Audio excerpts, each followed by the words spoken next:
Hello. In this simulation, we're going to change the value of the flux density and see what happens to the circular path.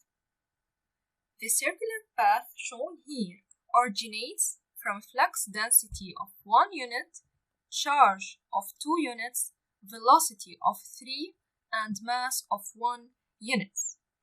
Now, we're going to increase the magnetic field by dragging the flux density slider to a value of +2. And we're going to click play to project these particles into the magnetic field. What happens? Obviously, a smaller circular is formed. Let's select force to show the new vector force arrows.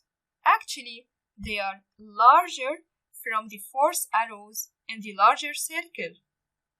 So the stronger magnetic field produces a larger force on the particles and makes them travel in a smaller circle. From the equation, BQV is equal to mv squared divided by r, the path radius r is equal to mv divided by bq. So changing any of the four factors, m, v, b, or q, will change the path radius. So increasing m or v will increase the radius as it's directly proportional to it, and increasing b or q will decrease the radius since they are inversely proportional to it. This principle is used for research purposes.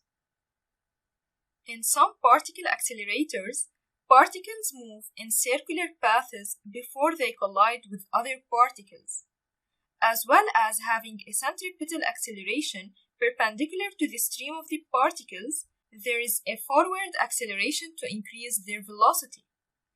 This would make the particles move into a path of larger radius if the magnetic field was not made stronger at the same time. That's all. Thanks for watching.